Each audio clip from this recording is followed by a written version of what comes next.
Hello, I'm Dr. Gloria Horsley. And I'm her daughter, Dr. Heidi Horsley. Heidi and I want to welcome you to Open to Hope Conversations, the podcast. We believe that the greatest gift you can give yourself after a loss is hope, using this moment to connect with others who have not only survived but thrived. So let's get started.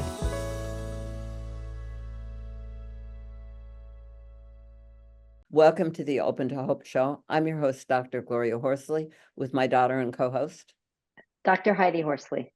Well, Heidi, we're going to talk a little bit about baby loss today and miscarriages and some of the taboo and misunderstanding. I know you've got a lot of thoughts on that, and we've had a lot of shows on it talking about this issue. And we have a guest who's written a new book and has a new take and approach on it. So we're going to be excited to hear what that's all about.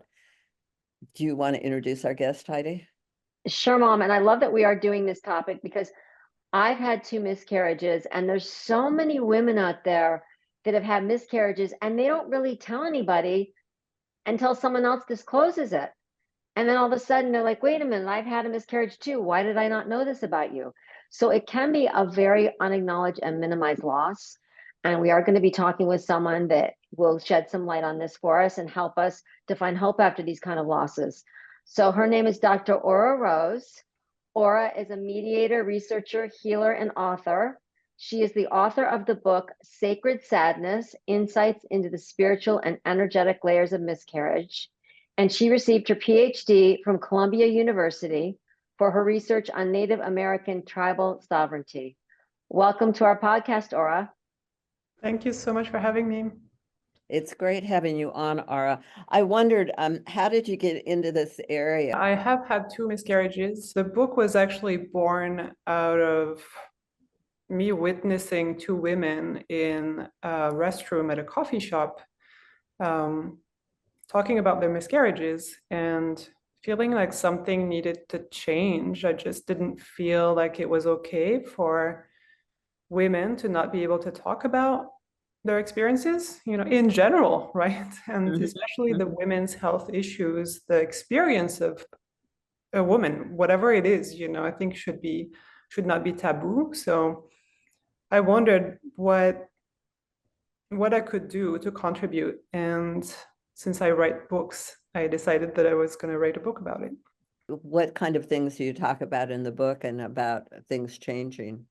Yeah, I have included Native American perspectives. The first chapter, so it's interview based, and the first chapter / interview is by someone who trained in Native American indigenous knowledge. So the book opens with that, and several people mentioned indigenous perspectives in the book, so it's definitely included. It's also an international perspective. I interviewed people from France, Canada, the US, and Argentina.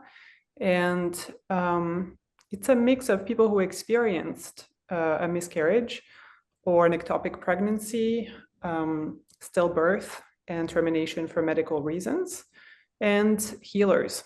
So all of these people, let's say 85% of the people in the book are people that I know, who are friends, who are colleagues. And so I really wanted to start with my community, because if we're going to change things, I felt I needed to start at home. So I just reached out to friends, and a couple more people, came in, people who had created organizations that helped people create their own ceremonies and gather, have events where they could meet people who had gone through the experience as well to feel supported. So it's a sort of eclectic mix of people who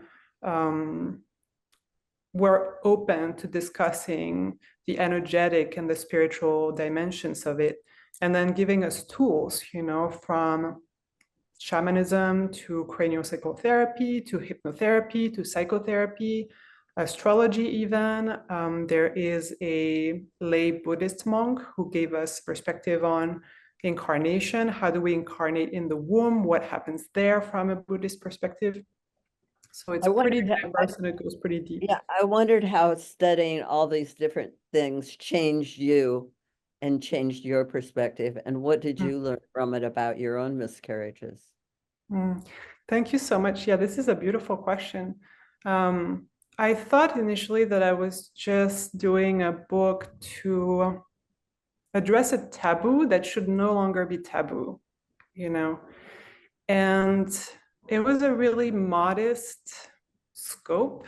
And as soon as I started talking to people, I realized that the connection with the baby was very deep, even though the baby had not incarnated.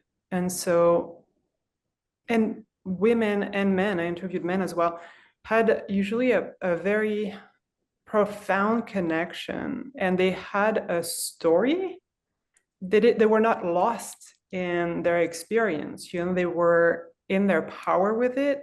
And it felt like the baby that they had lost kept guiding their steps and often redirected their lives, their professional lives. Some people just changed careers altogether and are creating resources for other people who are going through a miscarriage or stillbirth or similar experiences of baby loss, and really making big change in the world. And sometimes it's not necessarily related to baby loss, but it's still, there was a realignment, with their life purpose that then was here to benefit society as a whole. And in terms of my own experiences, the first time I was very young and I didn't really realize what was going on. So I wasn't really in conscious relationship with the experience. The second time I was a little bit more in communication with what was going on. And I was very lucky to have a new friend, female friend, who is probably the most gentle person I can think of on that day.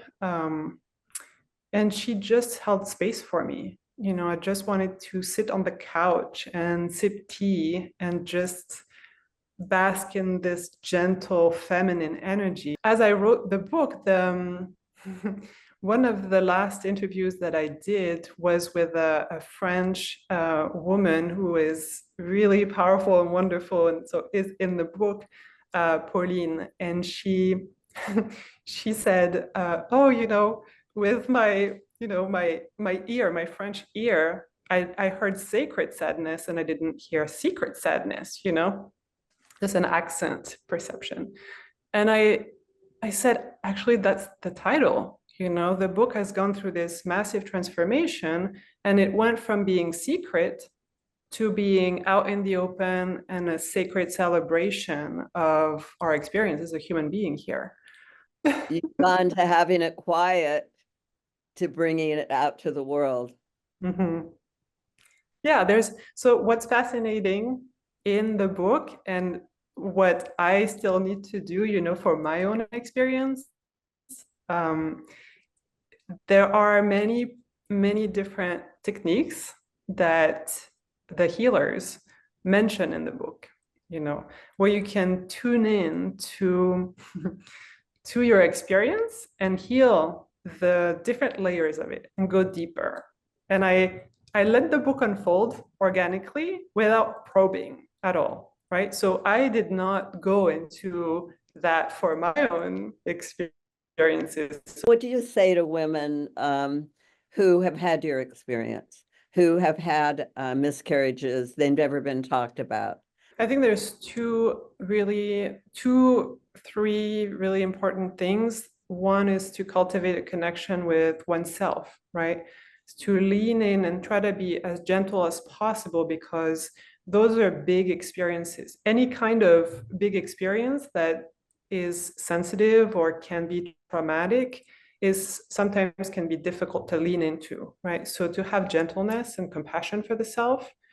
The second one is to confide in someone that we feel we can trust and who can hold the right space. Because if the person is going to be dismissive, we're going to close back up often. Right. So to choose our people wisely to share with.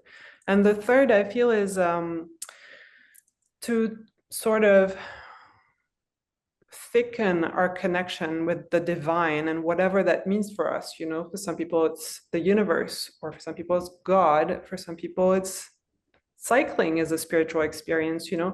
Whatever offers a space, a sort of container, or just a space where we can grow that spiritual connection, I think is really important. Now, how do you do that? What kind of things do you do for that spiritual connection? My thing is meditation, but I know that it's very difficult for a lot of people. So I would say whatever makes you happy and is easeful, whatever is simple, no pressure. It can be taking a bath, it can be having a glass of wine and enjoying that moment, or a cup of tea. Whatever the person resonates with is really important, because our path is really specific, really unique to us as individuals.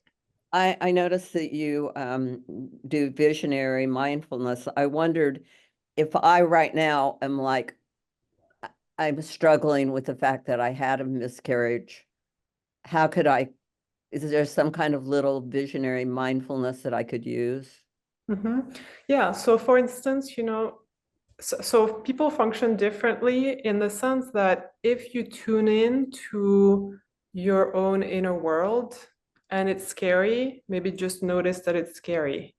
And if a vision comes about, maybe have curiosity. If you want to learn more about the vision, if you want to pause for a minute and come back to it later, it's also great. If you hear a message, right? Some people are more auditory. If you feel something in your body or you have goosebumps, then lean into that.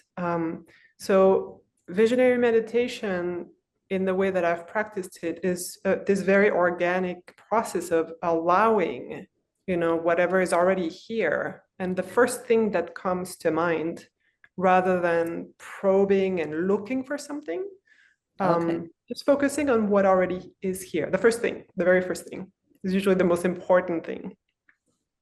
And it can be big, or it can be something that seems very simple and insignificant at first. What comes up for me is just acknowledging that it's meaningful. I mean, that it was meaningful, I think can be a huge thing. Well, it sounds like you've got a lot of great information in your book. Tell us where we can find you and where we can get your book. The book is available on Amazon, travelingalchemy.art. Okay. And I'm also on Facebook. There's my author page on Facebook. I'm on Instagram as Traveling Alchemy. On Facebook, it's Aura Rose, the author page, and LinkedIn as well. All right. Well, thank you, Aura Rose, for being on our show today and for what you're doing to help those people who've had miscarriages and baby loss. Thank you so much for having me, and thank you for all the work that you've done, which is really important. Thank you, Aura. It was interesting listening to you and my mom today. There's a lot that came up for me, and I think that I love how you're building awareness for this, because sometimes as someone that's had 2 miscarriages, we don't feel like we have the right to grieve, because society is often telling us a miscarriage is not that valid or important. And you are definitely here to say that it is. And I love that you're expressing this and building so much awareness. So thank you so much. Thank you. And thanks everybody for joining us on the show today. And Heidi and I always want to remind you that if you've lost hope, please lean on ours until you find your own, and God bless. I'm Dr. Heidi Horsley. You have been listening to Open to Hope, the podcast. You can follow Open to Hope on Facebook, Instagram, and Twitter. To learn more, visit us at opentohope.com and go to Apple Podcasts to subscribe. I'm Dr. Gloria Horsley. Join us again next week for another Open to Hope conversation, where we invite you to lean on our hope until you find your own.